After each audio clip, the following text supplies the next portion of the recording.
So picture this. It's the American Revolution, and everything is hanging by a thread. The new nation is on the verge of total collapse, and in the middle of all this chaos, loyalist assassins are on the loose. You'd think their target would be a top general, right? Nope. They were after the governor of New Jersey, a guy named William Livingston. And honestly, their attempts were so bad, the governor himself thought it was kind of a joke. I mean, can you believe that? Those are his own witty, self-deprecating words dismissing the very real threat on his life. This was a man who was supposed to be enjoying a quiet retirement, not, dodging assassins. So, how on earth did this reluctant leader find himself at the absolute center of the storm? Well, Livingston's journey into the heart of the revolution, it wasn't some grand plan. He was a revolutionary almost by accident, a man whose dream of a peaceful life got completely bulldozed by the call to public duty. What's so fascinating is his original goal. See, after years of being this very high-profile, often controversial lawyer and writer in New York, he decided he was done. He moved into this beautiful estate, which he, with some serious irony, named Liberty Hall.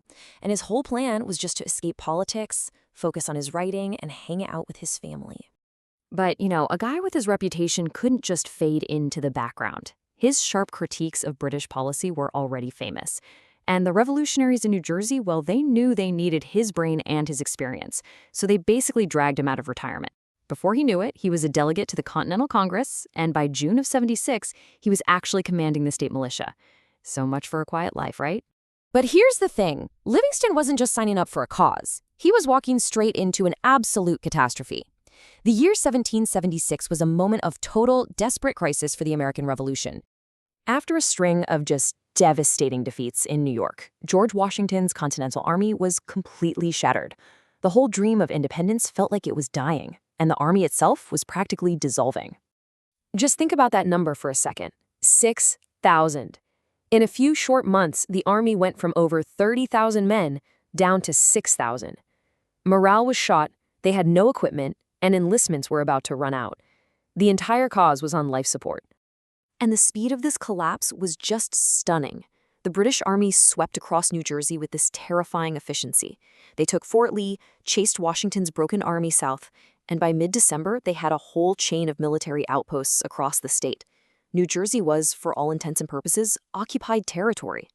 So, the result for New Jersey's first ever governor, William Livingston, was that he couldn't even govern from inside his own state. He basically became a leader in exile, forced to run as the government fell apart, leaving this huge political vacuum. So how in the world do you govern a state that's been taken over by the enemy? Well, Livingston's answer was to become a ghost, a leader who was constantly moving, running the state from the shadows. His day-to-day routine was just relentless. He was always one step ahead of being captured, with his entire government basically packed into a traveling trunk. He was trying to rally a militia that was completely falling apart. And on top of all that, he was writing somewhere between 25 and 30 letters and documents a day, just doing everything he could to keep the cause alive. In fact, his enemies in the Loyalist press gave him what they thought was an insulting nickname. They called him the Invisible Governor. They meant it as a jab, but it was actually the perfect description of how effective he was. He was everywhere and nowhere at the same time, and a constant major thorn in their side. Okay, but this is where the story gets even more complex, because it all comes down to the man himself. He was fighting in a revolution built on the idea that all men are created equal. But William Livingston, well, in his own mind, he was anything but equal. At his very core was this deep, deep contradiction. On the one hand, he was an aristocrat through and through. He absolutely believed he was part of a superior ruling class, and he could be really dismissive of common soldiers. But then, on the other hand, he had this profound, unwavering commitment to the ideals of the revolution, to self-government and the natural rights of all people. And you can see this tension perfectly in his consistent, lifelong fight against slavery. He used his power as governor to push for abolition, arguing that it was just fundamentally inconsistent with what the revolution was supposed to be about. He even set a personal example by asking the legislature to grant his own 2 slaves their freedom. And his own words really show you how deeply he felt this. For Livingston, this wasn't just a political stance, it was a moral one. He saw the massive hypocrisy in fighting a war for liberty while at the same time upholding the institution of slavery. So, ultimately, this complex, contradictory man turned out to be the exact leader New Jersey needed to survive the war.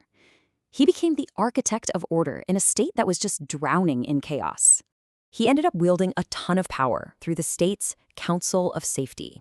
This was basically a committee designed to hunt down loyalists and restore control. And Livingston, with his sheer force of personality, his insane work ethic, and his legal mind, he just came to dominate this group, becoming the center of gravity for the entire state government.